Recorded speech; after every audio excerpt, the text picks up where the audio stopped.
As business owners, entrepreneurs, family men, it's difficult for us to find the time to put together projects like these. Even though it's something we really want to do, unfortunately, taking care of the things we have to take care of comes first. However, because of viewer support for people like you, we're able to continue doing this. Please consider joining our Patreon and supporting the Burn and Return podcast.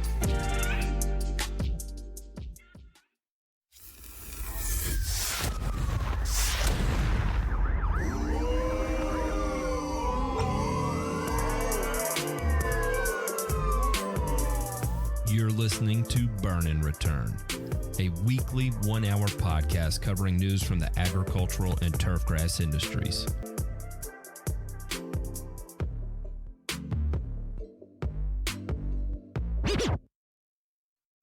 When you hear the DJ scratch, that means it's time for another episode of Burn and Return. I want to thank everybody for tuning in. For those of you that are tuning in for the first time, the way this works is this is a weekly 1-hour podcast where we cover news that is going to influence what we experience here in the green industry. My name is Matt. Sometimes I go by the Grass Factor Martin, and alongside me we have Ray Ito and Ryan DeMay. Gentlemen, how the hell are y'all doing tonight? Well, a lot better than most of the people in our headlines and burns, Matt. It's a sad week. You know, it's a tough week, and well, we're gonna have to get through it one way or the other. Whether our sausage is 12 or 16, you're just gonna have to fight through it. Damn, ounces. People. He's talking ounces. Ounces. I am. You know. Do you now listen? If you don't know what we're talking about, our pre-show for this particular podcast is always completely all over the place, and we had a discussion about package sizes related to sausage and sausage in general, right? And the thing that we didn't review on that, we have to get a ruling on this. When they took that 4 ounces out, was that in length or girth or both, Matt? What do you think they did to the package size on that? Oh, I'm gonna go length. All right, we just might have to email the Jimmy Dean people and say, Can I call the hotline and ask? Dear Mr. Dean, we'd really like to know if your sausage got shorter or less girthy in this apparent package size change. You know, I was going to make a really bad joke there that would not have played well on radio. Would not have played well on radio. Beep. I'll exercise my conscience on that one and not say it. So we'll leave it at that. Ray, what's going on in Hawaii tonight? All this sausage talk's probably got you hungry. Yeah, it has. I mean, damn it.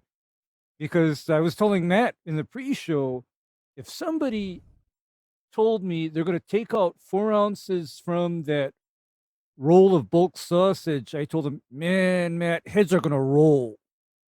Because I love my biscuits and gravy. And the only way I can get biscuits and gravy in Hawaii is if I make it myself.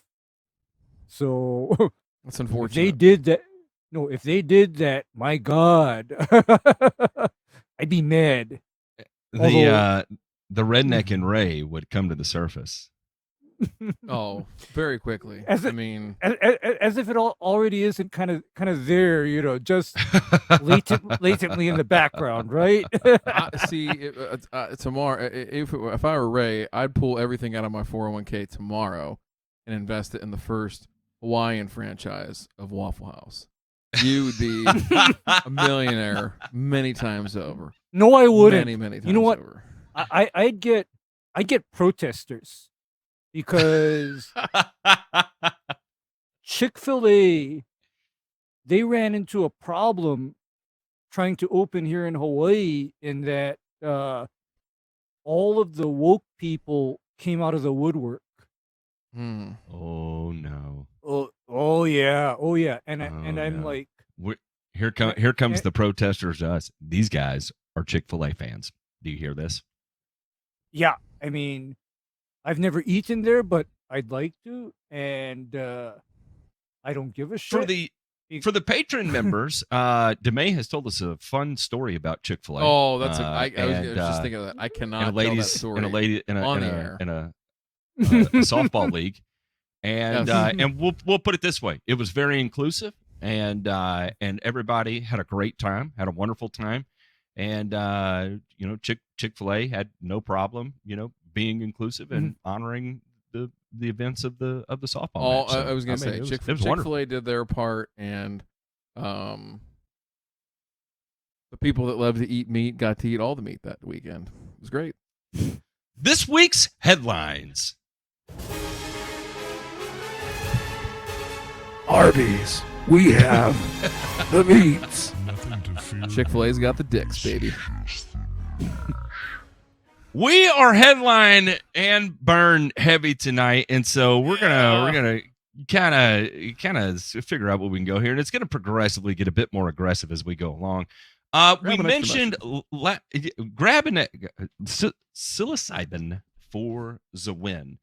To kind of kick things off, we had talked last week about Pennsylvania passing, a law that we see similar to other areas that border the Chesapeake, and the details of this have kind of come out here. And this is the Governor Wolf signed SB 251, a bipartisan bill sponsored by Senator Gene Yaw and Senator Caroline Comita into law, currently known as Act 83 of 2022. And basically, same thing you kind of see like in Wisconsin and what is it, Maryland nearby and stuff like that. So you can't apply more than 3/4 of a pound of nitrogen per 1,000 square feet per application. You do not. Oh, my daughter had to say goodnight. And shall not exceed 0.9 pounds of total nitrogen per 1,000 square feet per application, except when labeled as an enhanced efficiency nitrogen fertilizer, where the amount of nitrogen released at any given time shall not exceed 0.7 pounds of nitrogen per 1,000 square feet. So if you're using a slow release, if it's 35% slow release, you can apply up to 0.9 pounds, as long as you can apply 0.9 pounds as long as it's 20% slow release, and it has to be a true slow release.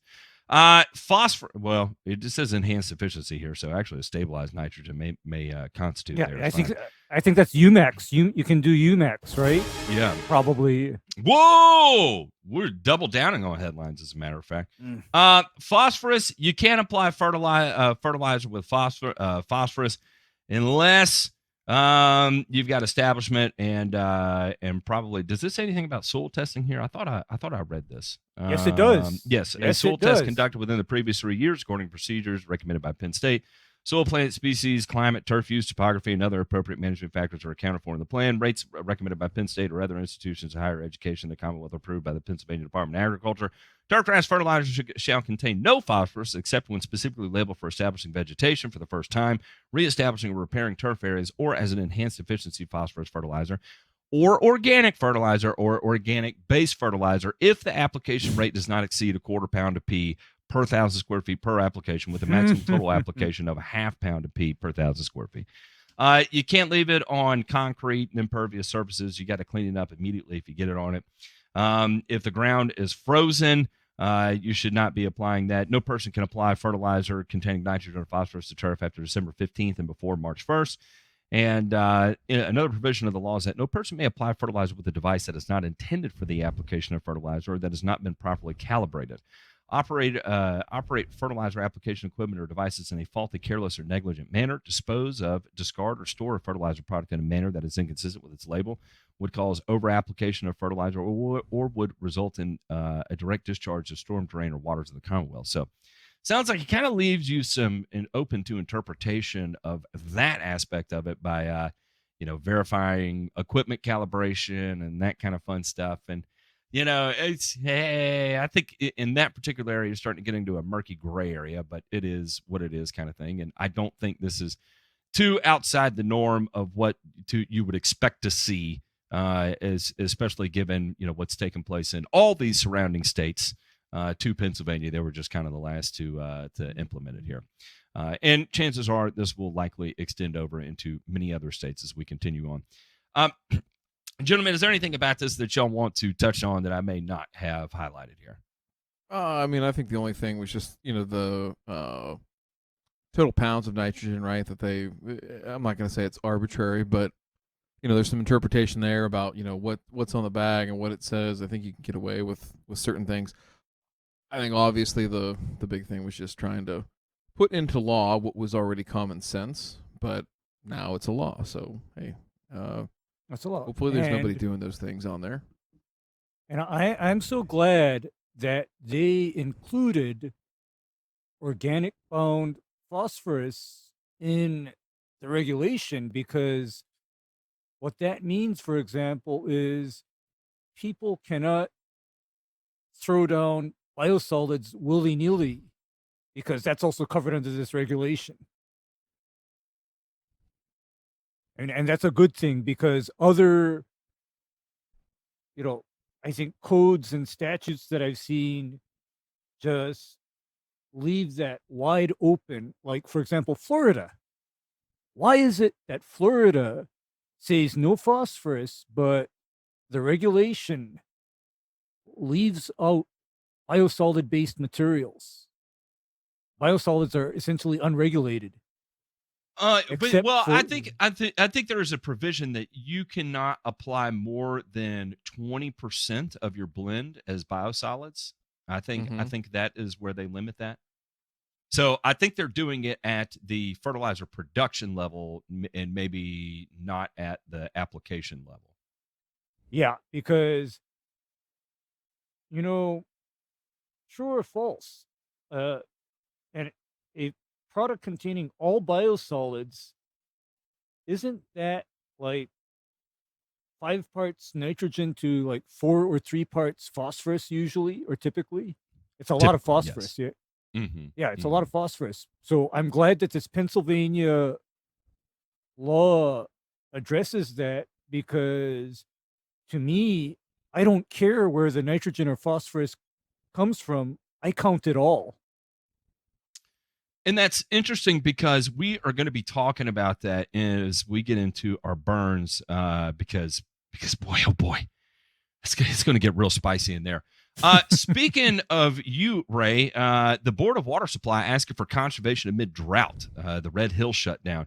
This is out of Oahu. The shutdown of the Red Hill well on Oahu can make the effect of this winter's drought on water supply even worse. The Board Water spokesperson reports water production is already down 20% for Metro Honolulu and down 50% for the Halawa area.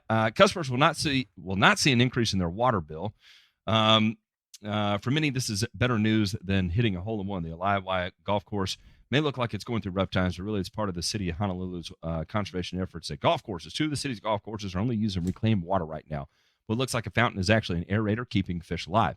Aliawai golf course has gone to using only its own well for irrigation. We rely on our well water, which has a lot of salt in the water. That's why when you see the golf course right now, it has that yellowish look to the turf. So anyway, they got a conservation plan going on here. Ray, are you hearing any of the effects of this making its way down to the lawn care sector, or is this primarily just tapping sports turf for the time being? Actually, there has been a voluntary call to reduce irrigation of turfgrass as of, I want to say, 3 or 4 months ago.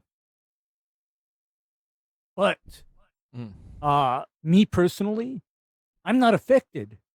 And the reason why I'm not affected is because just about all of my lawns that I deal with are already on an irrigation deficit.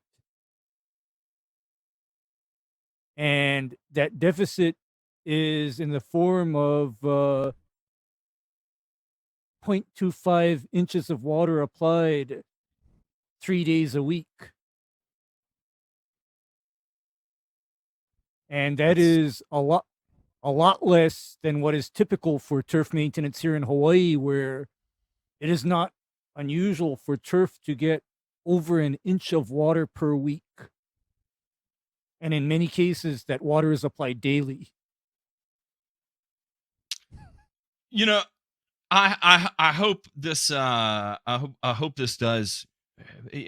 Ray, this is where it's great to have you on here and talk about things that you start introducing into your programs, whether it's for the purpose of conserving water or for actually manipulating the characteristics of the turf that you're managing growth, for whatever reason you may be doing it. But here we have this overall call, and already you've got a plan and action plan in place to already start making that adoption for it. And of course, Ray, I know you're the kind of person too that if the fit did hit the shan, then ultimately what steps you need to take to keep things alive. And it may not be the greenest thing, but at least for the time being, you'll be able to maintain the turf where nobody has to worry about spending $100 a square foot or $500 a square foot on sod or whatever asinine price that's going to be coming out of Hawaii that week. You know what I mean? Mm-hmm. Yeah, I mean, because for me, operating a turf area on a deficit is basically second nature to me, because even in good times when water is not restricted, I don't want to deal with all the goddamn growth. Okay? I don't want to deal with the clipping volume. You got to use to your advantage whatever you have to use to gain an advantage. Speaking of, DeMay, I'm really excited to hear you talk about this. And that is the Aurora could be the first Colorado city to outlaw decorative grass and new landscaping. And when I read the headline and I read decorative grass, I had a totally different interpretation of that versus when I read the actual first sentence here, or first two sentences. From parks to plazas and links to lawns, Aurora is on the verge of becoming the first city in the state to ban any new grass that isn't functional. And the definition of functional is an athletic field, picnic area, something that has recreational component use to it, but not for aesthetic purposes. So all grass for aesthetic purposes will be gone.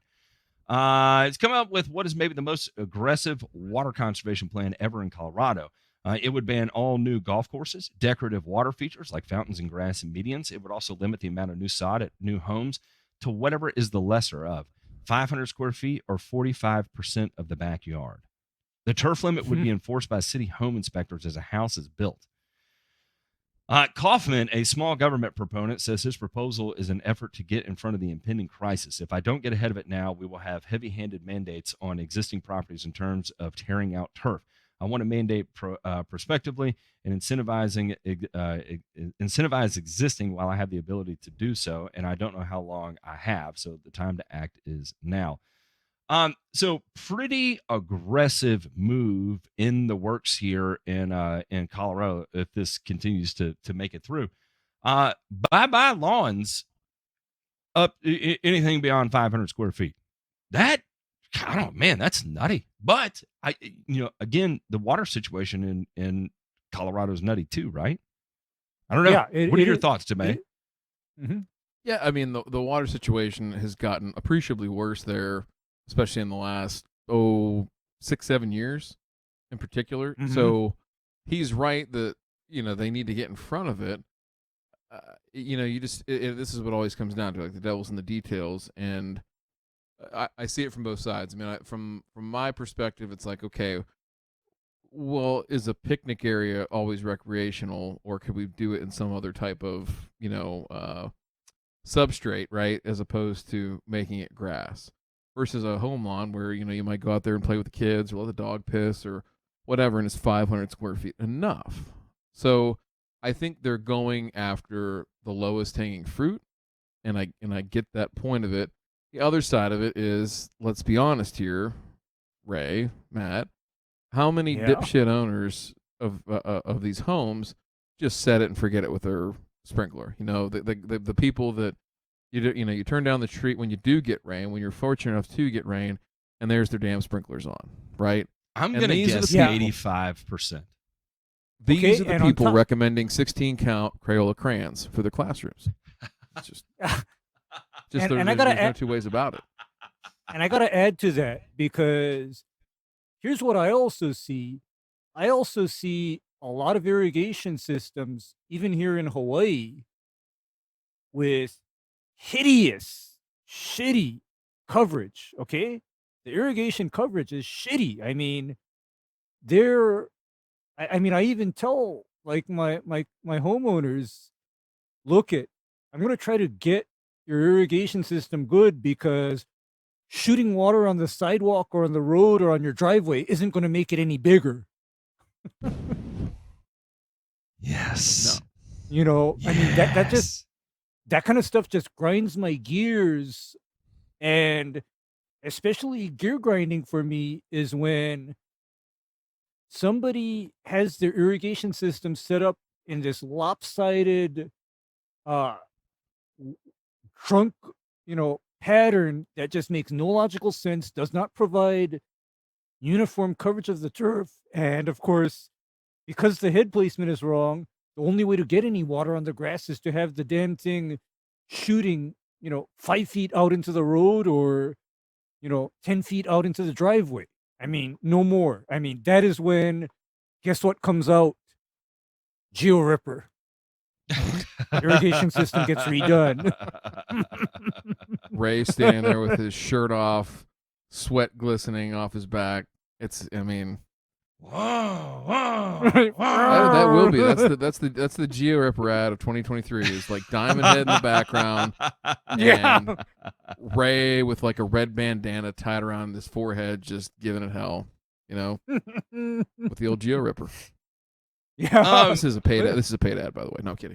Paid ad. GeoRipper.com. Check it out. If you do choose to check it out, tell them Ray the Green Doc sent you. Go ahead. Never mind. No, you go ahead. You go ahead. No, I was gonna say. I mean, the only thing that came of that though is Ray. He's a little modest. He won't admit it, but he's kind of upset that their marketing people made him take his nipple rings out for that ad. They were trying to be a little bit. Hey, listen, this is a 2022 family damn business. It's a family business here. We're trying to. It's for the kids. Geo Rippers for the kids too. No nipple But rings. to be honest with you, no Mhm. worries, because if I take my shirt off, you'll see no tattoos, no piercings, So seriously. none. Ray did what any self-respecting nipple piercing person would do, and he just put on his best pasties and went out there and did the ad. Whatever. All right.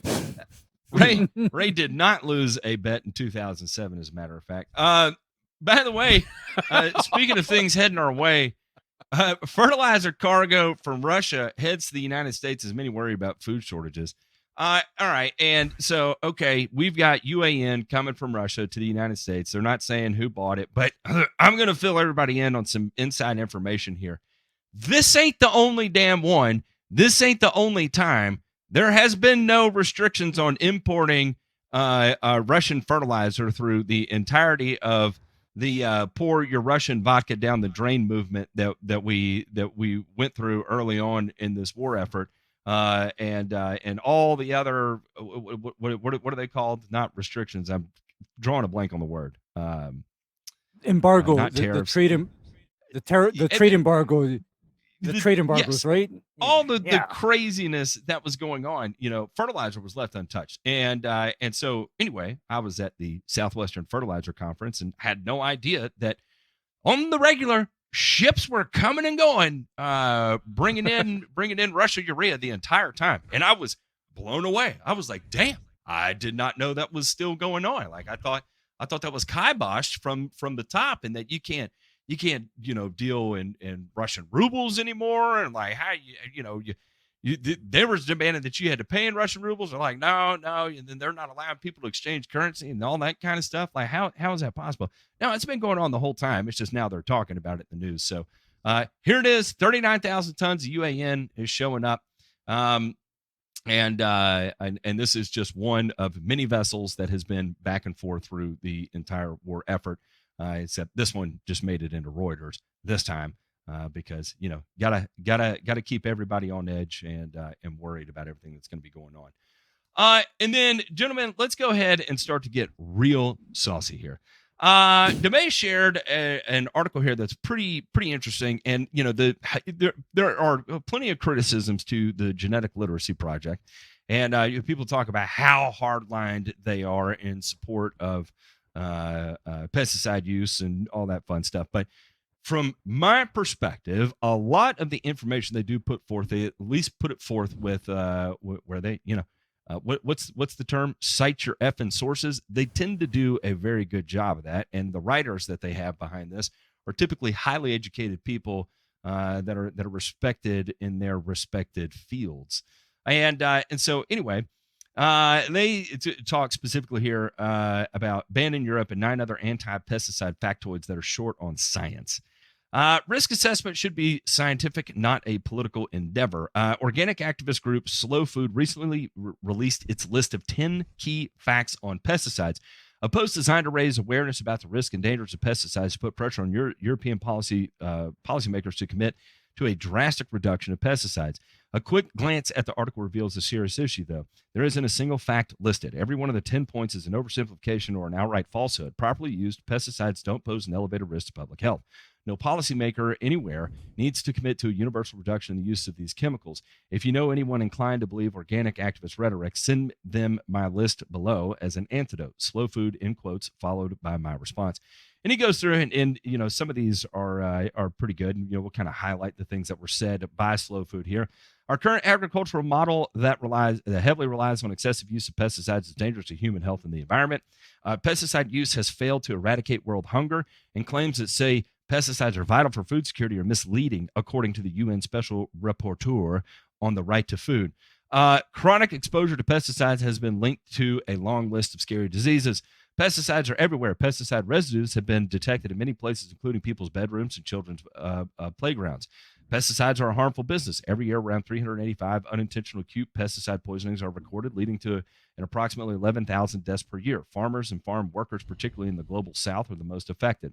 Many toxic pesticides that are banned in Europe because of health-related or ecological reasons are still produced and exported to non-EU countries with weaker health and environmental laws, causing drastic impacts for human health and the environment.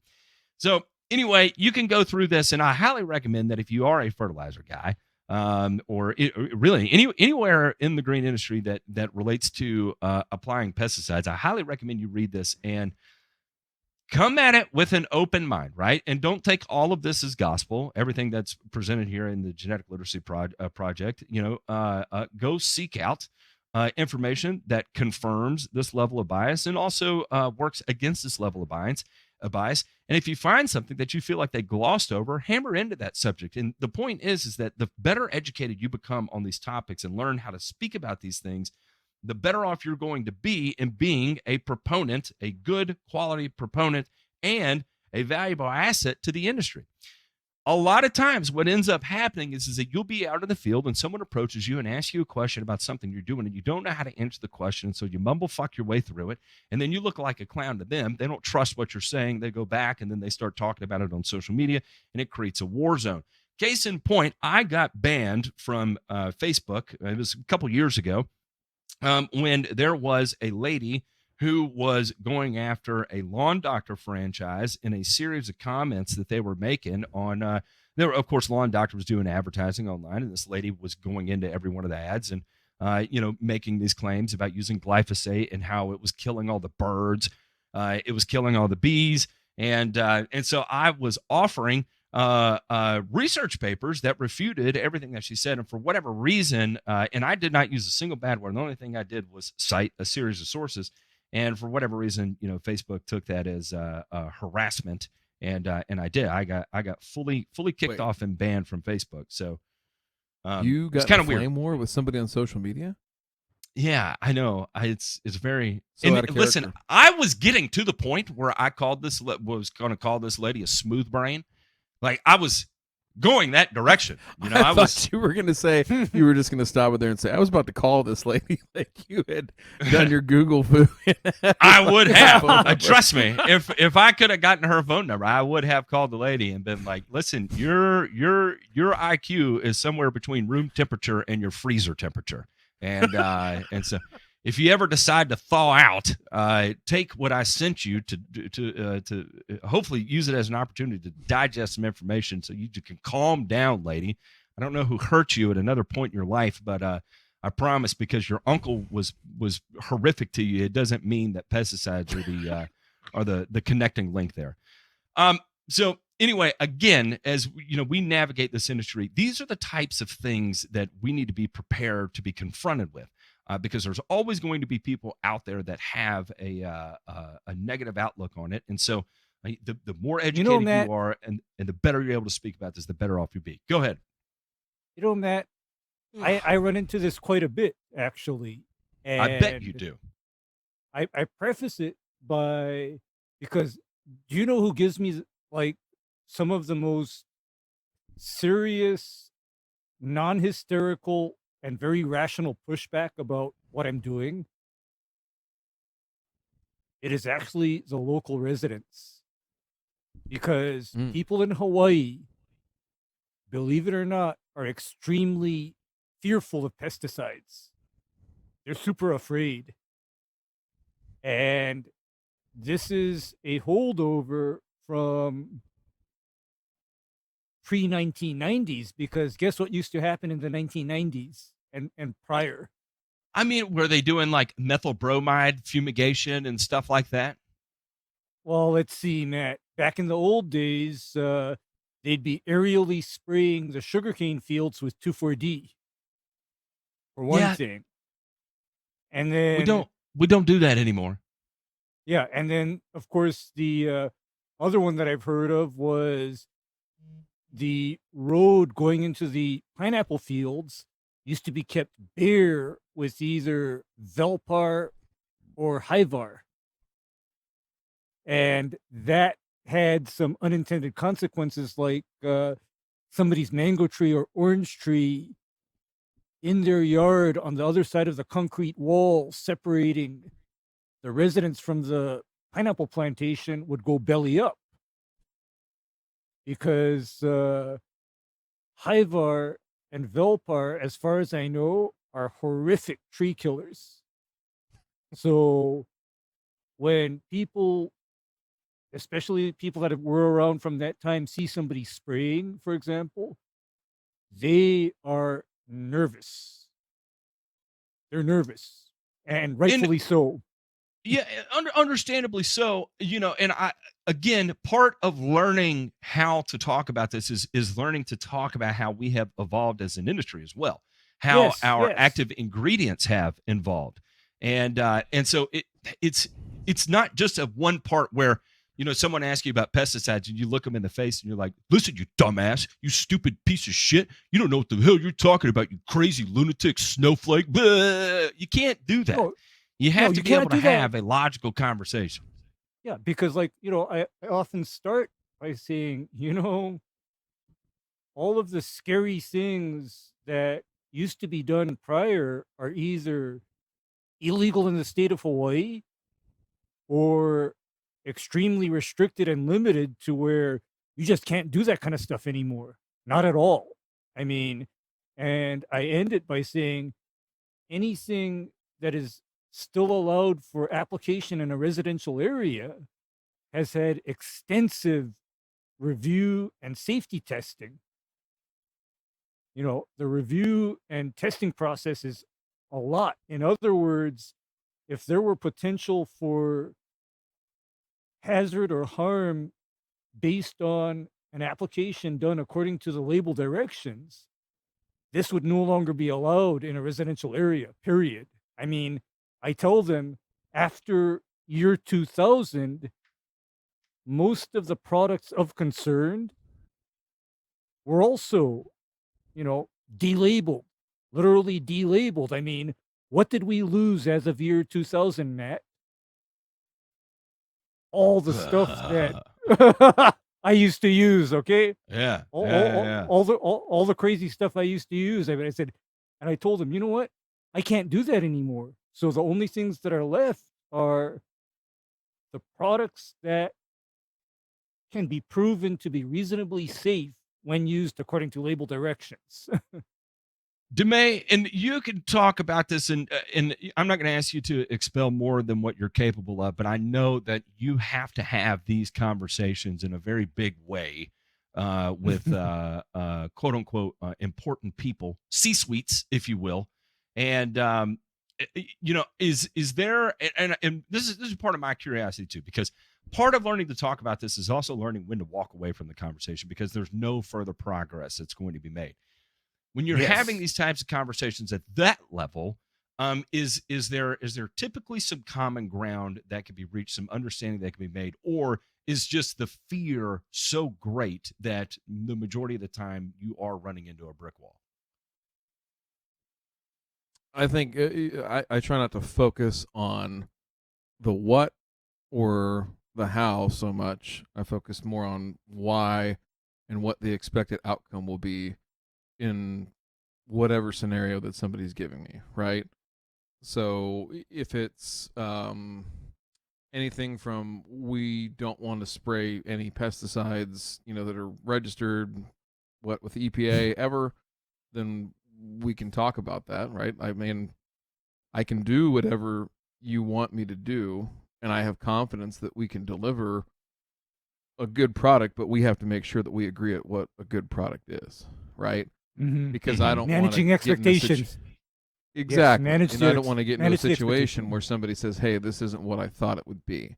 That's like that is like the death knell of me doing a piss poor job, right? Or our company doing a piss poor job. So we try to go back again from the outcome of that situation and work our way backwards. And if somebody says, "Ooh, no, we can't have any weeds out there, or ticks biting somebody," oh well, no, we can't have that. Well, then we need to have. This is a sliver of this conversation, right? Because, Matt, to your point, I think you're right that a lot of times it's overgeneralized, it's oversimplified, right? People don't know their sides, right? CIDES, and man, nothing burns Matt up, grinds his gears more than not knowing your sides, right? You're damn right. So yeah, I think that's where you go. But we have a great segue into Joe Knows Turf on this same topic. I think it'll be great. Wait. Before we do that, I have to talk about this because I am very critical of government and Nreyes as well. And there's a reason why. And this is exactly why. Wisconsin, by the way, there is a fertilizer out of Wisconsin manufactured in Milwaukee. And if I recall correctly, forgive me, I am a dumb redneck. I don't know shit about shit. But if I recall correctly, there is a biosolid product manufactured in Milwaukee, Wisconsin. What is that called? Milorganite. Okay. We got that. Now that we have established where Milorganite comes from, let's now move in to the meat and potatoes here, that the Wisconsin Attorney General sues 18 companies over PFAS contamination. Okay?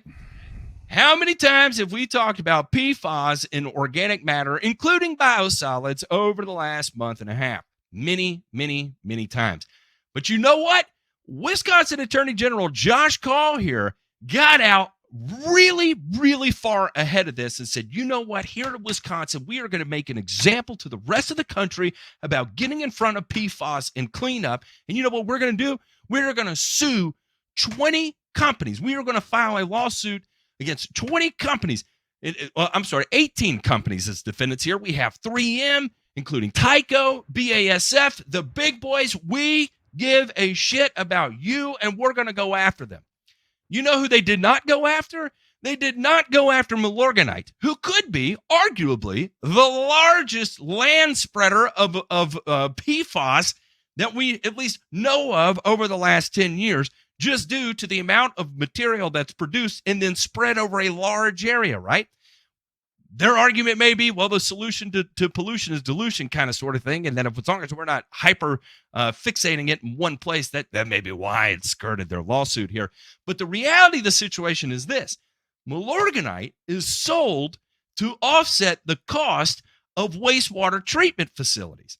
So if they sued their own wastewater treatment facility in this regard, it's going to end up passing the buck on to the people that, put them into power, right? And they don't want to shine the light on that, well, maybe we got a little ahead of ourselves here and cramming this down people's throats before we actually knew what was going on, kind of sort of thing. So to take the spotlight off of what we've been doing to pad our pockets and to make sure everything's going good on our end so we can make our budgets and shit, we're going to pin this all on all the big boys. Damn it, BASF. Damn it, Tyco. You're all a bunch of scumbags. And the other thing is, too, I have not been able to find the actual lawsuit filing yet to be able to see what other companies are made in here. But I know for a fact the water company is not listed in it because the water company is, of course, government controlled. Funny, gentlemen, funny how we're just gonna absolutely pretend like Milorganite is just the saving grace in this scenario, and BASF and all are the only ones who deserve recognition. I mean, it's but Matt, Smoke and mirrors.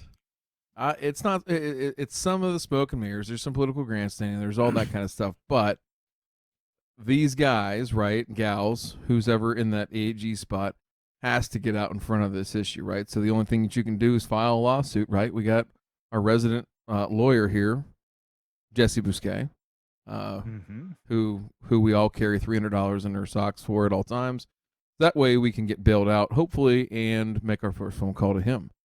But I think he would tell you the same thing, that this is merely to get on record and saying, hey, you guys have caused this, and let's get into litigation and or let's start negotiating. Not any different than how certain states like California have sued gun manufacturers, how the federal government in certain states, or pretty much every state, sued tobacco manufacturers, big tobacco. So, and I have no issues with them going after those guys because they are directly responsible for this. But you're right that there's a certain amount of shading that's taken place here to pretend like everything's hunky dory when they've got a potential monumental problem right in their backyard. And how are we going to ignore that? How's it going to ignore that? I mean, the fact that the source of widespread PFAS contamination will become biosolids. And okay, I want to know what would happen if they were to assay these lawns where it's the practice to apply Milorganite on every major holiday, like how the advertisements say to do, right? What is the PFAS level in that, in those areas? Because here's the other thing. On other burn-in returns, did we not touch on how and why there's even PFAS in biosolids? Sure, a lot of it is coming from food contamination that these people are using to prepare, and somebody else commented here that they have been knowingly dumping this shit into the waterways there. Mm-hmm. Hold their ass accountable. Yeah, hold them to the fire on this one. But my point is that the big elephant in the room is the massive amounts of Milorganite coming out of Wisconsin and being, widely used in Wisconsin as well as the entire Midwest. Okay, that's the elephant in the room. In my opinion, and talk me off the ledge here, DeMay, in my opinion, that if they honestly gave a shit about this, there would be report after report, test after test, showing the validity of no PFAS contamination in Milorganite. And if there was, we'd go to all the Home Depots and Lowe's right now, and we would not see it everywhere. But you know what? For $12, $15.99, $12, $33.99, however much I have no idea how much Milorganite costs.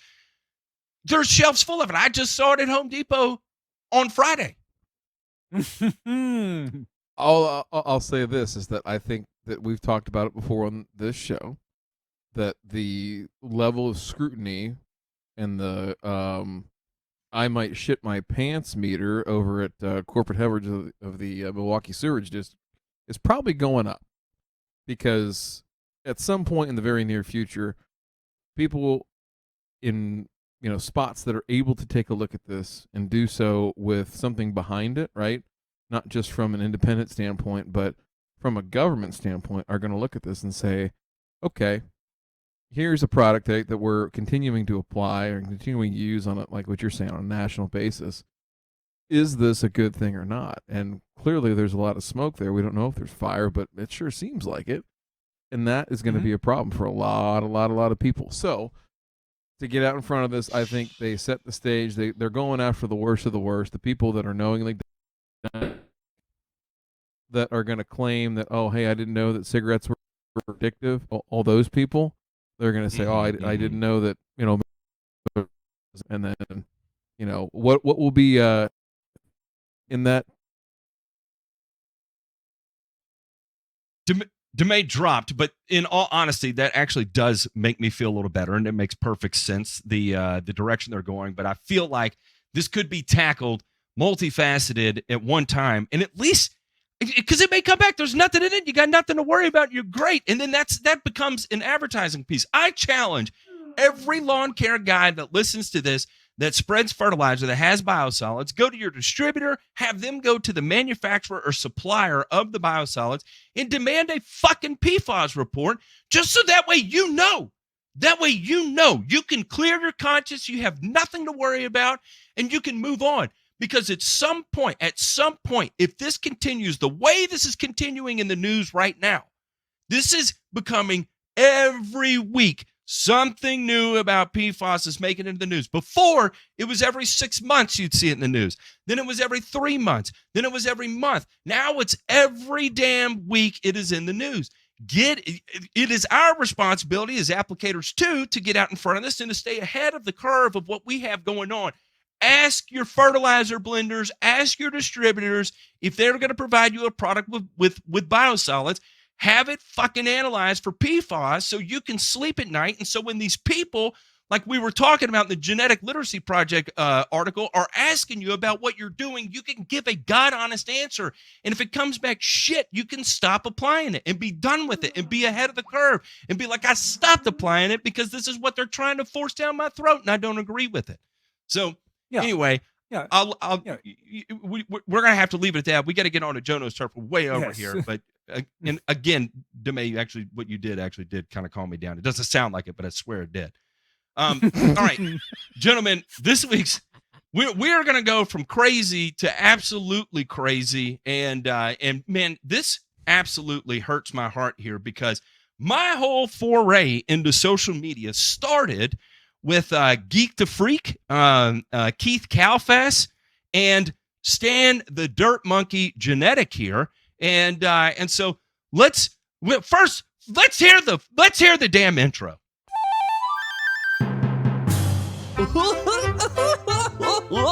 Joe knows turf.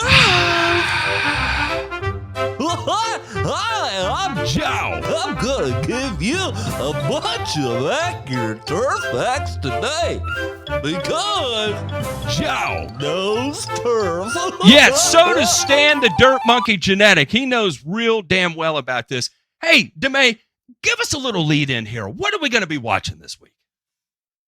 Well, we have a video that was sent in to us that features Stan. And if you don't know Stan is part of the Landscape Disruptors group, which is him and another fella that have a deep background in this industry. And I don't know exactly everything that they've done to come up and do what they've done and be in the position they are, but their foray into LMN, which is a software package that many of the biggest landscape companies in America use to run their businesses, everything like that. Not trashing the product, right? We're just sitting here talking about their background. But all that being said, this gentleman has a YouTube following of damn near 750,000 people. And this was the video that he most recently posted and was sent in to us to take a look at. So let's see what you say. And real quick, I want to give a shout out to my buddy in Nash Vegas, Josh Whitaker, for sending this in to me. What up, Big Josh? It was 140. So this video is entitled, for those of you on audio, "We got exposed to a deadly chemical!" Exclamation point. A deadly chemical. All right. Degrees the day we decided to clear all the brush out so we could set up a new building pad for a yurt. And it wasn't the temperature that made this probably one of the worst possible times we could ever have picked to clear this building pad. It was the fact that just before we arrived, a farmer had got done spraying our field, unbeknownst to us, with Roundup. Let me back this story up a little bit. We're going to go in and clear out an entire hillside filled with brush using just the bare bones basic equipment. At least that's what our plan was. It was going to be myself, Tarzan, and Cassidy working together, and we wanted to see how far we could get. What I found out the very next day was that my uncle had made arrangements with a local farmer to plant the rolling fields that we're going through with sorghum. The farmer had to kill off the entire field so that he could do a no-till drill, and he used Roundup. And he used that Roundup the very same day that we came in to start doing the brush clearing and cutting. And as you watch this video, you may notice that we don't look good. We're starting to get sweaty, dizzy, and just generally feeling like crap. And I just attributed that to the excess heat of the day and the fact that it was the longest day of the year. So we got to work real late into the night and just overexhausted from the heat. And I'm really hoping it has nothing to do with the fresh chemicals that were applied to the field right before we got there. What I found out was the farmer came in late that morning, sprayed the field, and then left. And as he left, we were pulling in right through the exact same field he just got done spraying. Then we're hauling all of the brush out into that field and dropping it off so that we can then haul it later on down the road out further away. So we were working in this fresh sprayed field without having any knowledge of it. But I think we're getting a little ahead of the game. Let's back this up to where it all started. Good morning, good evening, All right. good afternoon. J-Pink, fast forward about halfway into this video here, just so we can see the kind of conditions these guys are working in, right? Right there. Back up a little bit. Yeah. All right. So if you're watching, great. You can see what's going on. If you're not, we got Tarzan. I don't think that's his real name, guys. Just my guess. Mm-hmm. Is out there in shorts. It looks like boat shoes and no shirt right now. Pushing around the little walk behind Gravely bush hog. And brush cutter, right? this presents a problem because they're back in some heavy brush in the edge of a wood line. So if you can imagine, he's got an open field behind him, about 20 feet behind him, and then right out around there, he's got just a thicket of understory, low growth shit that they're trying to take out. So let's watch them run around here and roll in the poison ivy patch. All right, so refresher course. All right, here's the refresher course on how to run this thing. You're in neutral. It runs like the a Rasta motorcycle. rear, you know? Forward, You see that every day. backward. There's your clutch. You got to have the clutch engaged. Matt, you This should is do your that. brake. You've got Absolutely not. your fuel on off, throttle, choke. Fuel on off is here. All right, so he's going Then, through here. you're Fast forward a gonna little come bit. into There's the a couple brush. other ones of them You let the machine dragging cut it, brush go out of back here, everything like that. So I mean, suffice to say, they mentioned it several times. It's a hot day. Here you go. Here's old boy just ripping through stuff, throwing everything in the air, dust, debris, wood an chips, hour ago. the whole bit. I mean, we didn't know what Mhm. grade All was right, like. so pause the video here real quick. And then there's Stan in suspenders, no shirt, and some pants, sunglasses up. I should mention too that nobody here is wearing eye protection in any part of this video. So, gentlemen, we had a little bit of a discussion here a few minutes ago about what to say and how to deal with all this kind of stuff. So there's a few things here that we can make mention of as far as being educational and taking this content and trying to put the science behind it. So first, let's discuss the relative safety of glyphosate, right? We've talked about it many times, so we can do this part quickly. And then we can go through and talk about, hey, here's an actual real-life scenario where somebody's gone batshit on you because of what you used and what you sprayed lawfully and how to handle that situation without, like I think what Matt said, blubbing around and sounding like a fucking idiot. So, Matt, go ahead and throw, or JP, go ahead and throw Matt's link there real quick, and let's look through the cited literature that we have on Roundup. Glyphosate. These are the risk assessments by the major global health organizations that have taken a look at this. And so the first two here we have from the EPA, and the summary here. Human health risk assessment concludes that glyphosate is not likely to be carcinogenic to humans and no other meaningful risk to human health. Not likely to be carcinogenic to humans. Little evidence of toxicity from the National Toxicology Program. Health Canada do not present unacceptable risk to human health. No pesticide regulatory authority in the world currently considers glyphosate to be a cancer risk. The European Chemicals Agency, no hazard classification for carcinogenicity is warranted. Classifying glyphosate as carcinogen is not justified. The European Food Safety Authority, unlikely to be genotoxic or pose a carcinogenic threat to humans. The assessment group on glyphosate from the European Commission, carcinogenicity is not justified. From ANSES, is out of France, level of evidence of carcinogenicity in animals and humans is considered to be relatively limited due to a lack or absence of scientific data. The Germany said, do not show carcinogenic or mutagenic properties of glyphosate, nor that glyphosate is toxic for fertility. From Switzerland, residues of glyphosate in the foods investigated do not represent a risk of cancer. From Australia, glyphosate does not pose a carcinogenic risk. You go through all these, including the WHO, the Agricultural Health Study, with a longitudinal study that was published in 2018 that studied the glyphosate impacts of 54,251 pesticide applicators since 1993, concluded no association was apparent between glyphosate or any solid tumors or lymphoid malignancies overall. And then, of course, the IARC says limited evidence in humans for the carcinogenicity. There is a strong evidence that exposure to glyphosate or glyphosate-based formulations is genotoxic. So that is the only one that has ever come out and has been refuted many times since then by many different agencies across the world. And here we go. We've got Stan Genetic, who has unpacked it himself. Here, DeMay, let's go ahead and talk about your article that you posted here. Oh, actually, DeMay had to step away. DeMay had to step away. Oh, my goodness. I got excited there. Ray, have you looked at this PubMed article here?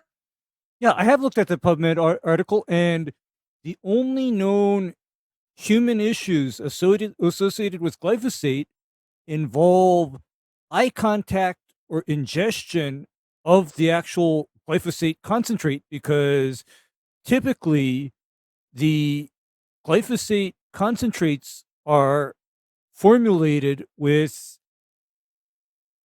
tallow-amine type surfactants, and tallow-amine type surfactants are essentially soaps, and there is an issue with that surfactant being corrosive to eyes and the digestive tract. In other words, it is just as harmful as ingesting or eye contact with a detergent.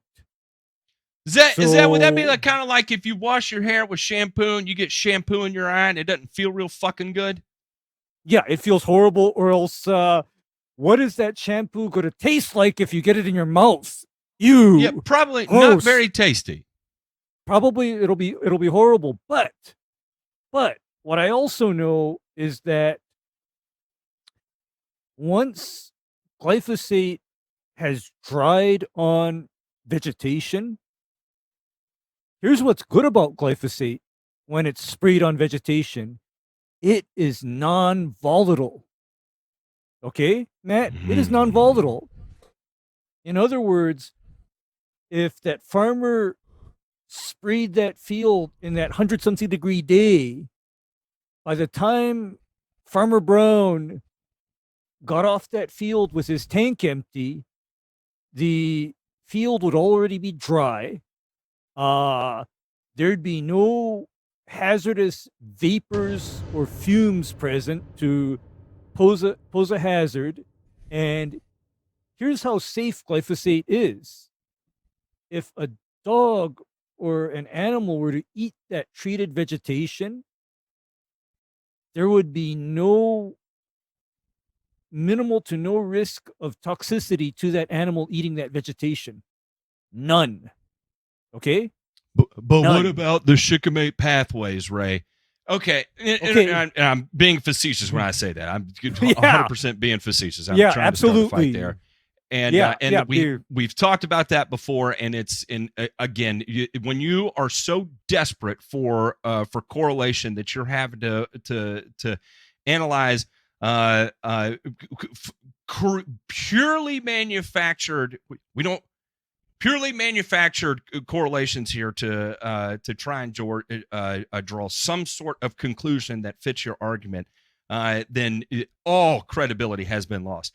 And speaking of lost credibility, Stan Genetic, you, sir, take the cake for 100% lost credibility. Here's the thing. He says in this video, it is 100-degree day. It's been relatively dry in Minnesota, according to the crop reports that I see. It's not like they're out there getting 6 inches of rain a week kind of sort of deal. Here's the other thing, Matt, go ahead. I got to stop right there, because this is what I know about forested or wooded areas. Those are specifically the kind of areas that I stay away from on a hot day. And do you know why I stay away from forested or wooded areas on a hot day? Tell me, Ray, why? It is because that forested or wooded area is way more humid than an open area, so that heat combined with the humidity will put my ass on the ground. Okay? And here's these guys thinking they're tough, bush hogging and clearing brush on a 100-degree day in the damn forest. I mean, I cannot blame that. Let me say something else here.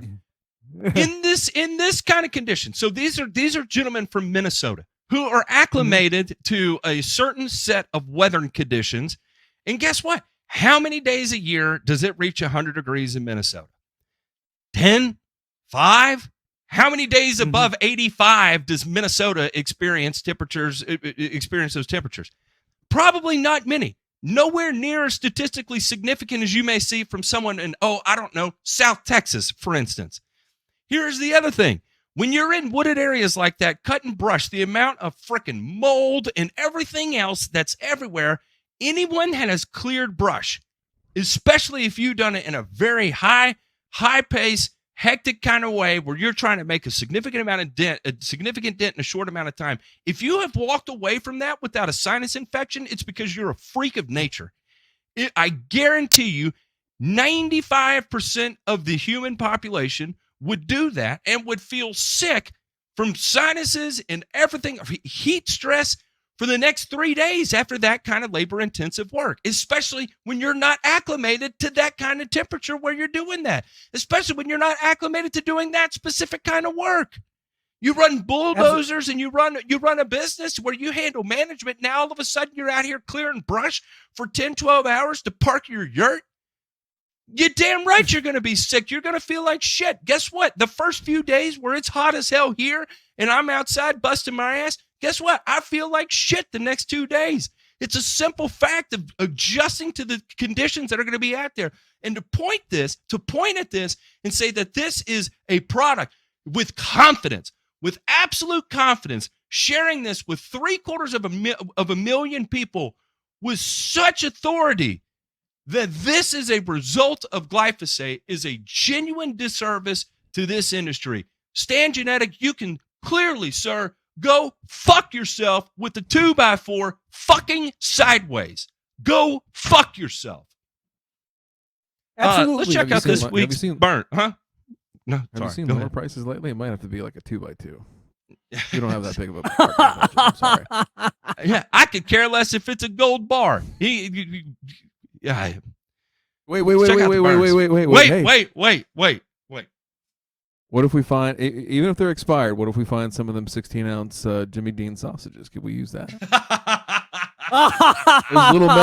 those little metal staples on the end, those aren't going to be good going in the sideways, guys. I know. I'm not a proctologist, but that's not good I for don't business. care. I don't care, because you see, here's the thing that I sometimes run into too, is that I sometimes run into these grass cutters that shoot their mouth off too, more so than the homeowners. I hate that. Okay, Matt. Hey, I absolutely George hate that. George Keith Wilson, you see me sucking on this right here because I'm a lunatic cokehead. Guess what, buddy? You too, sir, can hop on that soul train, and when Stan is done with his 2x4 or 2x2, whatever expenses allow, we'll go ahead and let you get in line for the next one. Because I promise you, Keith, anytime, George Keith Wilson, anytime you want to come on the show and have a genuine conversation where I won't be screaming and we could talk like two grown adults, I promise you I will block off 16 hours of continuous time for us to share our life experience. And we will have a wonderful time because I could care less what your opinion is of me, buddy. All right? And we'll do it right in front of the world, unedited, unscripted, no punches pulled, just talk it out and hash out our differences. In the meantime, you can continue to milk the ginger and how to with Doc's nipples as aggressively as you can. And maybe, just maybe, they'll share with you a drop. Maybe they'll give you a drop. Now, can we do this week's burns? I got nipples, Greg. Will you milk me? I've never seen that movie, but I know that line. Oh, you got it's famous. Matt. It's a good movie. It's a super good movie, Matt. Matt. Here's the... Damn it, why did I put this one here? Why did I do this? Why did I put this? It's so stupid of me to do this right out of Joe Knows Turf. Association rejects herbicide linked to cancer. The National Association of Plant Protection Industry, NIPLO, rejected that glyphosate is linked to cancer risk following an action to suspend the application of the herbicide on the banks of the Al Jazeera stream. You can read this if you want. I'm not going to. We're going straight to the next one. How about them apples? Where are we here? The deal should help us breathe. Africa welcomes Russian-Ukraine grain deal. The effects of the war in Ukraine have reverberated across the world, and that is especially the case in Africa, where the blockage of grain exports from Ukraine has stoked soaring wheat prices and exacerbated hunger and starvation. So officials, aid groups, and wheat importers across Africa welcomed Friday's deal to unblock grain exports in Ukraine, where the war has led to grain shortages and rising food prices across the African continent. The noose was tightening, so the deal should help us breathe. The UN brokered agreement between Russia and Ukraine is particularly important in 14 African nations that, according to the Food and Agriculture Organization, depend on the two warring nations for half of their wheat imports. One country, Eritrea, is fully dependent on them. But the deal will have limited impact in some other parts of Africa where nations are battling internal political, economic, and social crises that have also contributed to growing hunger and high food prices. This is particularly true of countries in East Africa, where the worst drought in 4 decades has decimated farm and livestock. Dried up rivers and wells led to the death of hundreds of children. Jesus, that is horrific. The civil war in Ethiopia, political uncertainty in Sudan, and conflict and terrorism in countries like Burkina Faso, Mali, and Somalia have prevented governments and humanitarian agencies from getting aid to many people in the world. War, solving problems again. And it goes on. And so for those of you that have not heard, there has been some sort of deal brokered between Ukraine and Russia that they are going to allow Ukrainian wheat out of the country. And it looks like it is going to be sent to Africa to ease the grain shortages and inflation that is going on there. You know, we were talking about how, here in the United States, we would be relatively shielded from the type of hunger that's going to exist throughout the world, but it's the developing nations and lesser nations that are going to be suffering the worst. And here we see it specifically, and from a multifaceted standpoint too, where not only are they unable to get grain, they have their own farming issues at home, then they have their own internal conflicts as well too that are leading to the deaths of children, hundreds of children, due to the way this compounds on itself, which is just. If you can't be empathetic towards that, then you can go fuck yourself, as a matter of fact, because that's just a terrible, terrible thing. Gentlemen, after this was reached, I know Russia did bomb or send some missiles at the port. I do recall, I can't remember exactly where it was, but it was the port of Odessa. And that's not good, but it seemed to be that Ukraine was kind of like shrugged it off, like we're still going to get this done anyway. Yep. Yeah. It's I think it's going to be a situation where obviously it's brinksmanship and sending messages and everything like that, but does it really account or amass anything? So the downstream effect on this, like what we've talked about since this all blew up, literally and figuratively, has been, can these farmers, number one, get the grain that they do have to market? Number two, are they able to have a crop this year that is anywhere close to what they would normally have, and then they get that out? And so it'll be interesting to see how this all plays out as far as piece, right? The relatives piece that they're allowing to happen right now to get this stuff out. But again, there's still a lot of question marks inside the country, right? As far as can we harvest and can we get to port and get out of the country as much as we really need to. And I think that's going to be a scary proposition. I think there's still many cards to be played there on both sides. And again, all it does is just shortchanges, the people that need it the most, which clearly Africa is hurting. And if you look at, they talk a lot in this article and subsequent articles about, the prices that people are paying there. And it's not just like, you and I, oh, hey, man, I'll cancel the Netflix subscription or something like that. Like, these people have next to nothing, right? And when the price of bread or flour doubles, right? And they don't eat a ton of it in certain parts of Africa, but parts where they do, this is a very impactful thing that's been going on for a while now. So see what happens, boys. That's all we can do. Wow. Just wow. I mean, this is, I know something about Africa and how their food supply is very tenuous because there's chronic drought, there's,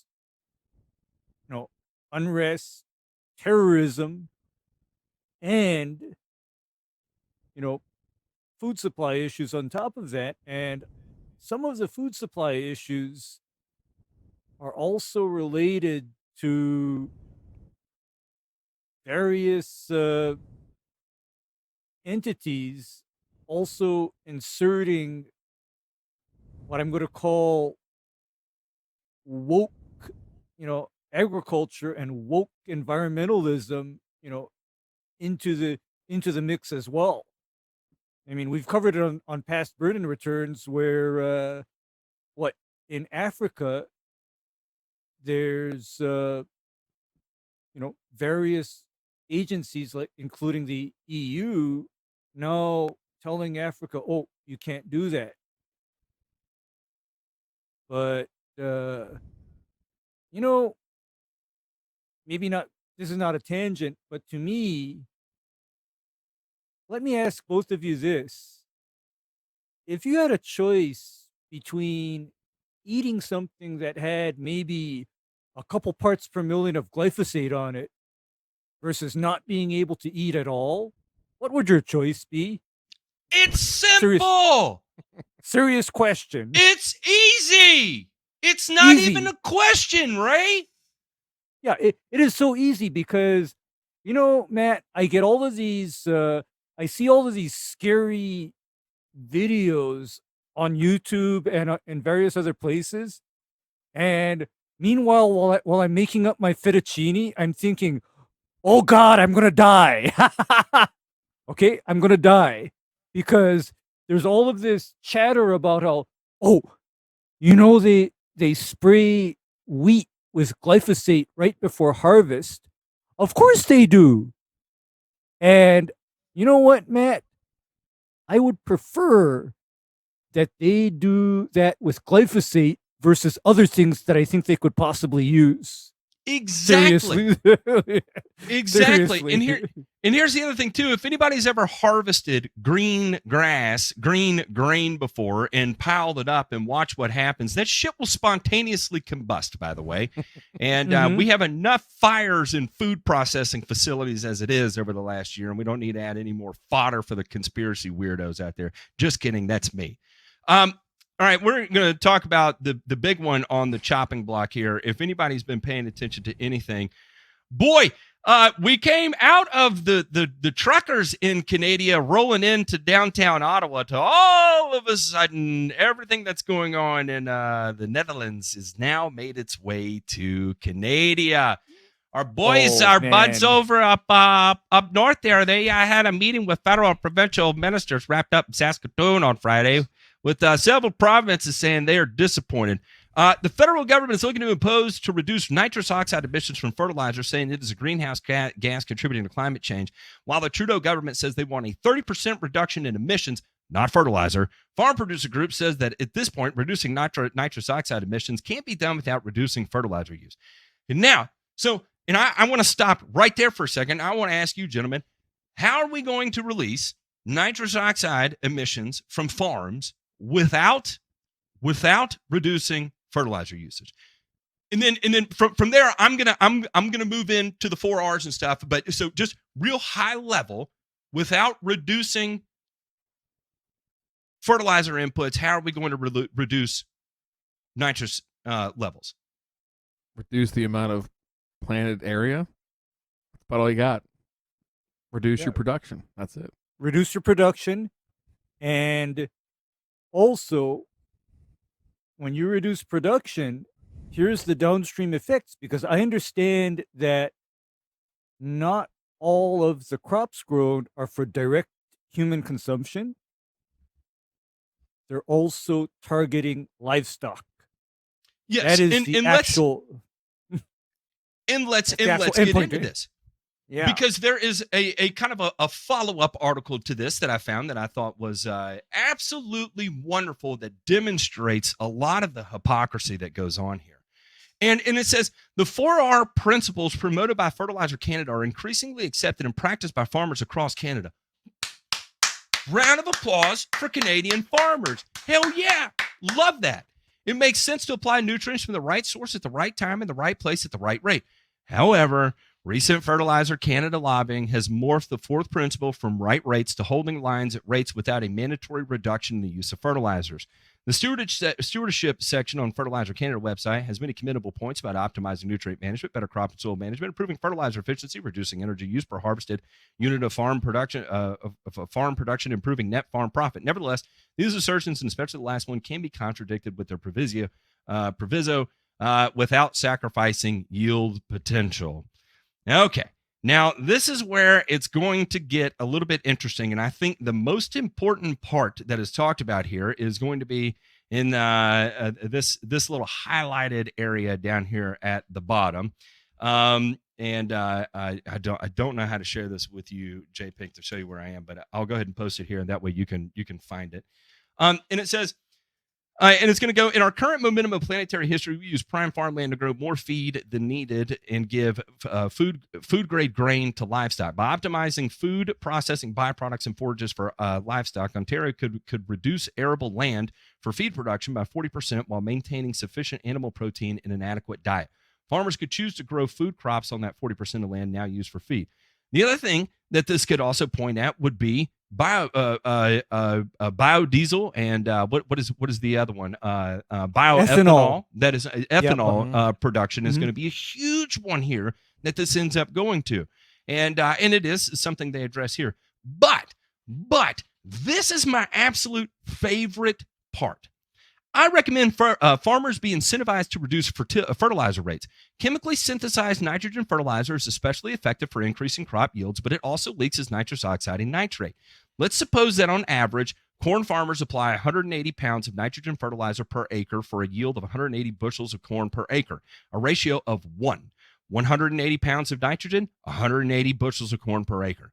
That is a ratio of 1 part nitrogen fertilizer, 1 part yield in bushels. For those who reduce the ratio to less than 1, payments could be made proportional to the reduction. For example, by employing genuine 4R principles, a lower fertilizer rate of 150 pounds of nitrogen fertilizer per acre might result in a slightly lower yield of 170 bushels of corn per acre, with a subsequent ratio of 0.88. Others may use a genuine 4R principles by applying manure to support corn growth and then limit nitrogen fertilizer to 90 pounds an acre. If the manure supplies enough nitrogen, the corn will yield 180 bushels per acre and the ratio will be 0.5. Organic farmers who do not apply synthetic fertilizer will have a ratio of 0. Organic systems can still achieve average yields of about 150 bushels per corn acre. What's insane about this is that this is a complete and total myth that if we apply organic fertilizer, that we are circumventing nitrous oxide emissions. Because, gentlemen, what happens when organic matter is mineralized?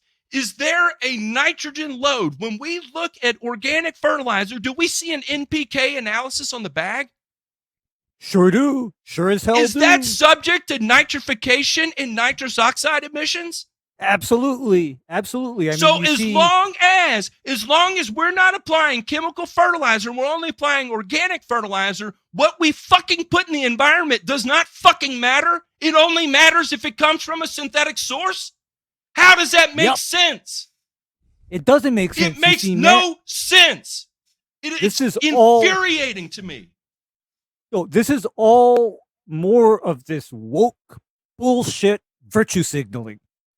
It's all part of the virtue signaling. I mean, Canada got on the woke bullshit virtue signaling train a long time ago when their various provinces decided to restrict pesticides, right? No, that's not good enough. We need to be even more virtuous and pious.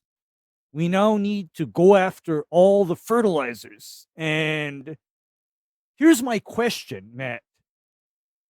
Tell me now, if I were concerned about my actual impact on the planet, what has more impact on the planet?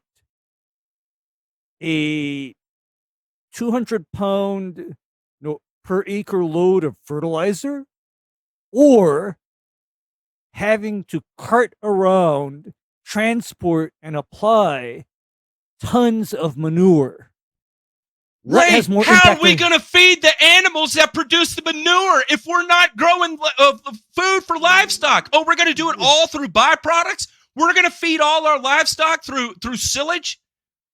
Are we going to take? Are we going to take all our bourbon waste, or whatever it is from the byproduct of bourbon production, and that's going to feed every fucking cow in America so we could generate enough manure to be able to make up 90 pounds per acre of nitrogen? It doesn't make any sense. Ryan, I'm having a heart attack. I'm stroking out over here. I love the idea of pushing people to do better. I think it is a necessary thing, and I love the adoption of the 4Rs. I think it's an incredibly valuable tool. But at what point, when we're pretending like if it's organic, that means it's 100% okay, have we not entered peak fucking clown world, and we're just completely ignoring what could also be another monumental disaster if indeed what is perceived right now as agriculture is a monumental disaster? It's never wise, again, to not go look at the, like I was just talking about a little bit ago, to not look at the outcome and try to work your way backwards to figure out how we got there, right? So when you look at let's just look at the manure thing for a moment, right? And obviously there's different ways to process that and get that off the farm and into fields. But depending on how that's done and what time it's done and everything like that, we're potentially releasing methane into the environment, right? Which is just another greenhouse gas. As bad, another as bad as nitrous oxide. Yes, another greenhouse gas, folks. It's another greenhouse gas. And so here's my problem with manure. Typically, what we see done with manure is absolutely horrendous. Okay? I mean, it's to the point where I say, don't use it, don't do it, because when is manure typically being applied to fields? It isn't according to the 4Rs, let me tell you that. I mean, how many frozen ground applications are made? And you know why they're made when the ground is frozen? Because application equipment for manure does not lend itself very well to going between rows of crops, like a fertilizer drill or a sprayer equipped with a drop boom. Okay, that's reality. So, what happens then is your manure is typically applied at the wrong time according to the 4Rs. And this is even in, like, I remember watching a video shot in the Netherlands, and they were injecting manure into a field, and this was in the winter.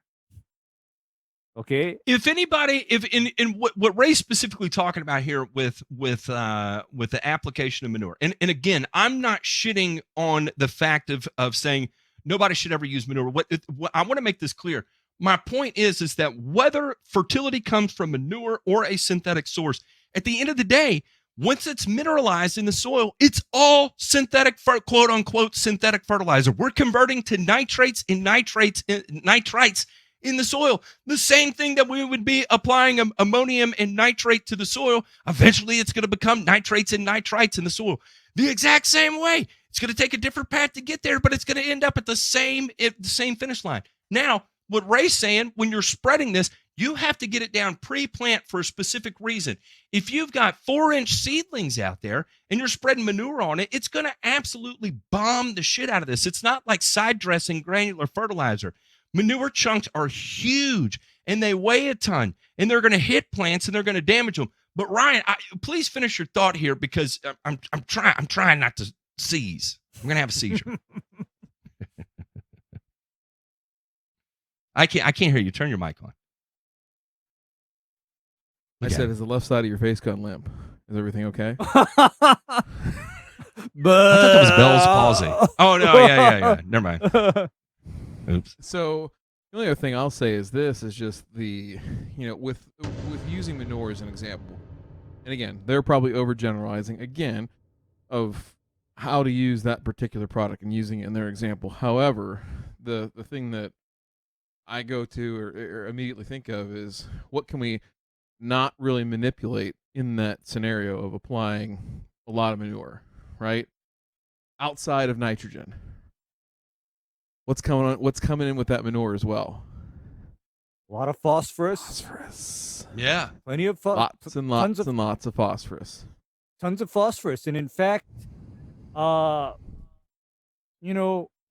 even within our own industry, the turfgrass industry, right? Have we not seen people get into trouble when they do biosolid-based fertilizers, and next thing you know, they're staring down the barrel of a lawn that now has 200 parts per million of phosphorus? Have we not seen that? Yeah, it happens, and it's easy to get there. That's why we have dairy farms all across America that are being shut down right now because the EPA is coming in and looking at their soil, and it is so damn sky high. And they're like, look, if you apply 1 more ounce of your manure to your field, we are going to shut you down. You've got to collect this and get it off site. And this is this is happening across America right now that nobody's talking about. And you know why it's happening? Because of this regenerative practice of reusing the manure from the animals that you're growing and re-putting them back on the fields. That's regenerative agriculture right there in a nutshell. So it doesn't always work out as intended, okay? It's not all roses. On small scale scenarios where you can have animals in and out and limit the number of animals you need because you're only feeding a family of 4 and you got 2 cows, 6 chickens, and 2 goats kind of thing, you can probably get away with it with no problem for decades to come, and it's going to work really, really well for you. But when it comes to managing an entire populace the size of fucking Canada in North America, it starts to get lost in the weeds at economy and scale. And again, I'm appreciative of the desire to do better and to demand more from big ag, from small ag, from lawn care operators, from homeowners. I think all of that is good, but we have entered peak clown world to pretend that we're hitting magic environmental ratios by substituting one fertilizer for another fertilizer, but another one has organic in front of it, so therefore it bypasses all restrictions. It's insane, and we deserve better transparency than that. And the governments that put this shit forward and pretend like we're too stupid to know the difference is highly insulting. It's incredibly insulting. And you know what? They could get away with it and manipulate the 25% of people that they need to manipulate to secure their votes. But you know what? That means we need to be louder about it. And that's why we do this show in a nutshell, so we can be loud about it and educate people, so that way when this shit starts showing up on your doorstep, because I promise you at some point in our lifetime, it 100% will. And it may not be at the scale we see in Canada. It may not be at the scale we see in Europe, but it's going to be presented in front of you, and you've got to be armed with the mental acuity to be able to tackle it head on. And that's how we're going to end it there, because we've got to move on to this week's returns. But, for my boys in Canada, I love you guys. But this is highly, highly insulting to pretend. And I hope you look at your leaders there. And I'm not saying this is a left versus right thing. This is not a left versus right thing. I see this on the far right. I see this on the far left. It's the same thing. It's like, for instance, when the glyphosate and food article came out, there was just as many far right people that were bitching about it as there were far left people saying that the government is trying to poison us. And on the same way, they're saying on the other side, the rednecks of rural America are trying to poison us, kind of sort of thing, or the corporations are trying to poison us. It's all the same thing. The reality of the situation is that they all think they know what's best for you, and they feel like they can manipulate you just enough to earn your vote, and that's all they give a shit about. Let's check out this week's Burns. He returns. But returns again.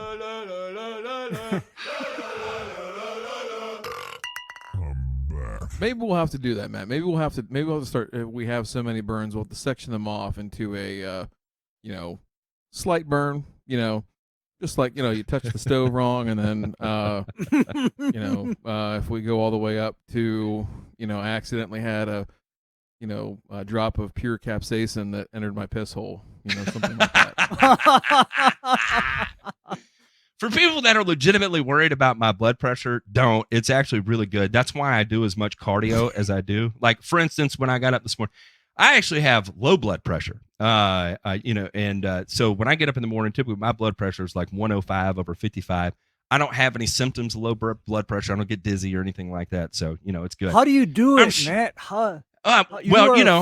I'm on medication, and I train my absolute ass off. And you know what? After I busted my ass at the gym today, I came back, took my blood pressure again, and it was 109/58. And so, trust me, I'm A-okay. I get excited about this because I'm fucking passionate about it, because I have this fear. I have a legitimate, overwhelming fear of people dying to death. I don't know what it is. It's something that as I'm starving to death. The older I've gotten, my interest in agriculture, call it having kids or what it is, I do not know, but I have an overwhelming fear of people starving to death, including my own family. I swear to God, the shit keeps me up at night, and that's why agriculture specifically has become something of more focus of mine over the last, 5 years, I guess. Matt, likewise, yes. I've had that fear of starving for as long as I can remember. I've had that fear because essentially, remember now, I'm on a little island in the middle of nowhere, right? And thanks to my woke-ass government, the only food produced in Hawaii is gourmet organic greens. How the shit do you live on that? Well, there's no meat. It is tasty. I'll eat the hell out of some more organic greens. I got no issue with it. No, there's no meat, real meat produced here. There's no milk produced here. There's really no eggs produced here. So the staples are all gone. So any of that needs to be imported into Hawaii, right? And when you said dairy farms, the specific reason why there are no dairy farms in Hawaii is because the various environmental prohibitions and regulations make it so that you can't have a dairy farm here. You can't do it. Wow. But it's organic fertilizer, Ray, and it's going to make everything better. No, you see, can't count it because it's organic, and that if it's organic, it can't be environmental. Here in the state of Hawaii, what is regulated equally, if not more, is I guess the effluent from a dairy farm is considered raw sewage. And the state is extremely gun shy about raw sewage because, for example, the federal EPA is after the state of Hawaii regarding deficiencies in our wastewater plants and the number of cesspits that are, you know, part of the construction here in Hawaii. So, but, likewise,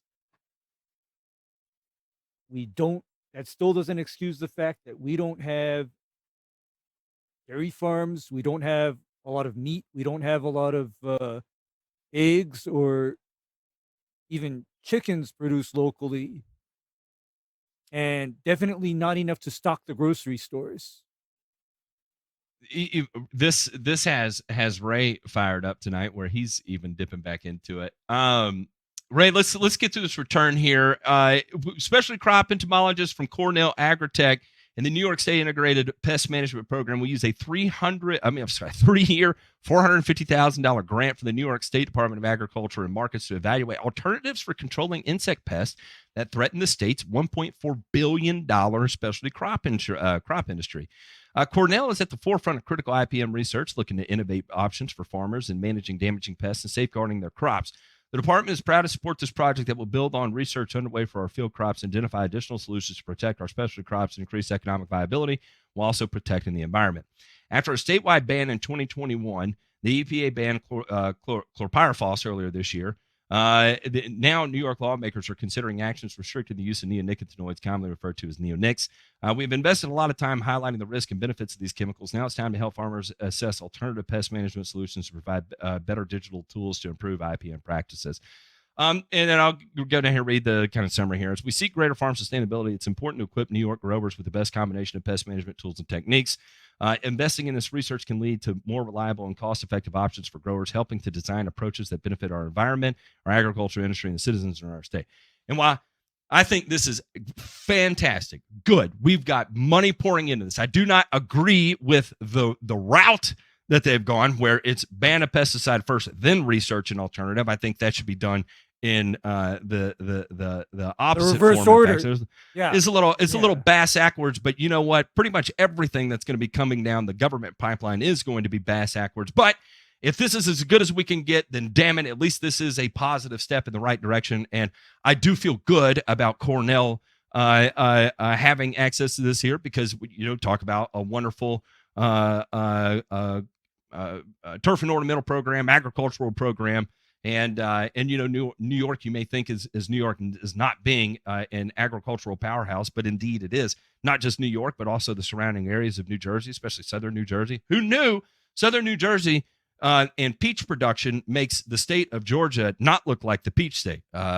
Blueberries and peaches out of New Jersey make every other state in the South look like, well, definitely not the damn peach state. So anyway, super excited about this. Good on them. Yeah. Good on them. A little bit backwards, because here's my question, Matt. What happens when, after going through all of this research, Cornell comes to the conclusion that we don't have a good replacement for neonicotinoids? Because I got to tell you, Matt, for me, neonicotinoids were revolutionary. Okay? They were very revolutionary. And the reason why I say they were revolutionary is because I don't use a lot of neonicotinoids on turfgrass. I use them more heavily on trees and shrubs. Okay? Neonicotinoids are my foundational product, and use of neonicotinoids has replaced what I lost in 2000. Okay? What I lost in 2000, most of that got taken up very well by deployment of neonicotinoids in a responsible manner. Because, you know, a lot of this focus on banning neonicotinoids is on protecting pollinators. But majority of exposure to pollinators occurs when a neonicotinoid is directly applied to or somehow contaminates a blooming plant. In other words, that neonicotinoid has to directly be applied to the flower when the plant is in bloom. Because if that neonicotinoid, for example, is applied to the soil and then is translocated up into the plant, research conducted by the major patent holders for neonicotinoids has demonstrated that the amount of residue in the pollen is not enough to have adverse effect on bees. Well, Ray, that's just your opinion, man. No, it I'm is kidding. not. I'm No. 100% Yeah. joking, right? 100% Yeah, because joking. by the way, for many years, I have applied soil injections of imidacloprid to shrubs and trees. And I am not the guy killing bees because, on the other hand, Matt, guess what I used to do back in the old days that I know killed bees? Chlordane? Diazinon. No, Carbaryl. Carbaryl. carbaryl, bendiocarb. There's man. Durspan, yep. I mean, imagine shooting a shrub or a tree with Turcam. I did it. Imagine spraying above your head with no hat on tempo and absolutely setting your scalp on fire in the process. Oh God, because man. that was You some did of it. the stupid You know, shit.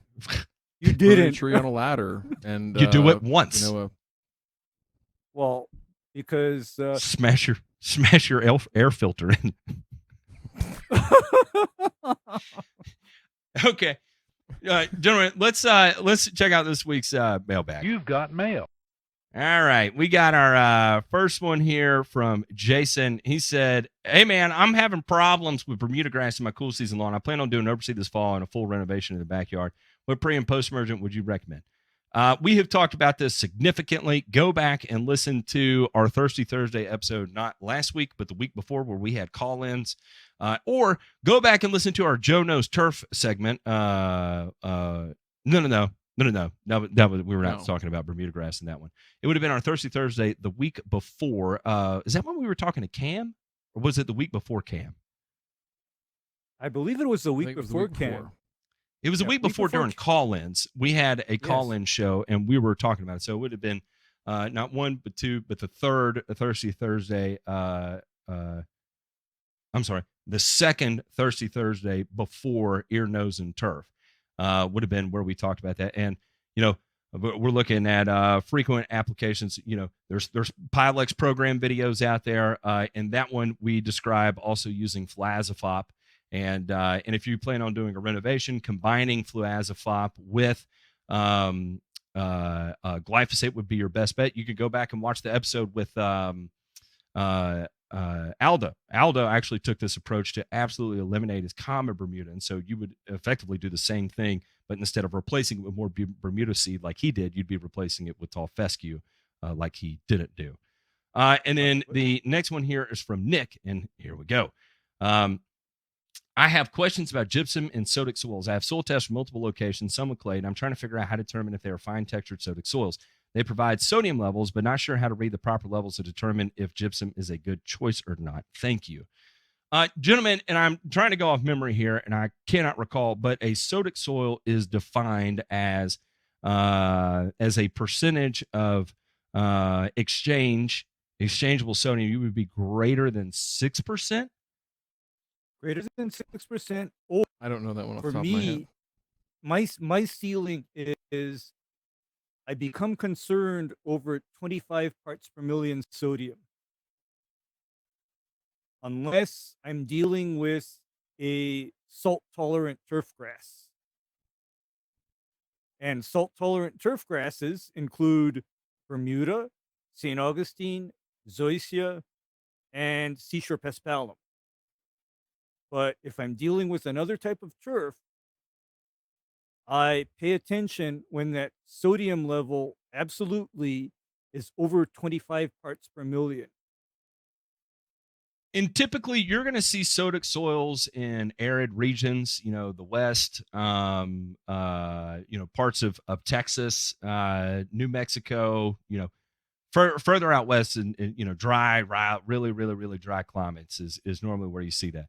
And if you're wondering how to calculate your sodium by percentage of exchange, let's see. They're on a soil test. They're probably going to provide you what? Potassium, calcium, and magnesium. You're going to leave off what? Mhm. Hydrogen and ammonium. Yes. But I would say that is a general rule of thumb. You add all those parts per million up and divide. Say, for instance, you've got 100 parts per million of sodium, and then you would add 100 parts per million of sodium, whatever parts per million of calcium you have, whatever parts per million of magnesium you have, and whatever parts per million of potassium you have. And so say you've got 100 parts per million of potassium, 1,000 parts per million of calcium, and 100 parts per million of magnesium. So that would be, what would that be? 1,400 total parts per million. But you got 100 parts per million of sodium. You would divide 100 by the total of 1,400, and that would give you a percentage rough. Because you're not also taking into account your hydrogen and ammonium in that particular instance. But you're also the other thing with sodic soils is typically going to be high pH too, so you're not going to have a lot of exchangeable hydrogen to begin with. So what is this? 100 divided by 1,400, then you would be 7%. You would be over 6%, and so then you would fall into the category of a sodic soil, and gypsum would be beneficial for you there. Now, gentlemen, if you are a sodic soil, what rates of gypsum would you recommend, and what would your application frequency be? Man. That depends on. Okay, Ray. Okay. Last time I had to deal with the sodic soil, application program looked like half a ton per acre, three to 4 times a year. 1,000 pounds an acre. 1,000 pounds, 22 about- pounds per 1,000. There you go. Yeah, There you I mean, go. I had guys line up with the Let's Go spreader across that area and hopper full open, send it, and repeat, 4 times a year. And by the way, this situation was actually created. They did this to themselves.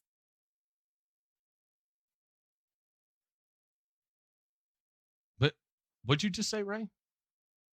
This sodic soil situation that I had to deal with, they created it. Oh. Yeah, they did it to themselves. Irrigating with salt water or something? I was gonna say, yeah. Seawater? No, even better. Somebody Cow manure? followed this old wife's tale that you can apply unlimited amounts of salt to a seashore paspalum turf to Oh, for control weed weeds. control. Yeah. However, here's the caveat. You don't do that on a clay soil or a clay-based substrate. You can do whatever you want on sand, but you must not do that to a clay soil because clay is highly retentive of sodium and other cations that you apply to it, right? Very retentive. So these people salted the ground so many times that not even the turf would grow. Oops. But that's a digression. But the whole point is that I would look beyond just the sodium count. I would also be looking at what is my pH and what is my calcium content, because if I'm dealing with a soil that has a high calcium content, my preference would not be to apply more gypsum. My preference would actually be to acidify the soil, liberate the insoluble calcium carbonates and bicarbonates, and use that to displace the sodium from the soil exchange sites. Ooh, that's creative. Oh, and by the way, this is actually what I ended up doing to that site that was salt affected, because it was also high pH. Part of the prescription was monthly applications of 50 pounds per acre of citric acid, And there sprayed we on go. and then watered in. And if you would like to learn more about soil pH reduction, there's lots of videos out there. Again, you can go back and watch Aldo's Thirsty Thursday episode. Mhm. Ben, the Lawn Guardian, has a great video out where he spoke specifically about Ray's program on that. And lots of information out there. All right, we've got to get out of here. Thank you so much for watching this week. We're going to go hang out with the patrons and let them choose the title of this week's episode. We'll see y'all on Thirsty Thursday. Hey, who's coming up on Thirsty Thursday, JP? Real Low Dad. Zappa! Big Mike is coming on, and we're going to have a wonderful time. That is one you do not want to miss, because I'm sure it's going to be shitloads of fun. All right, y'all have a good one. See you.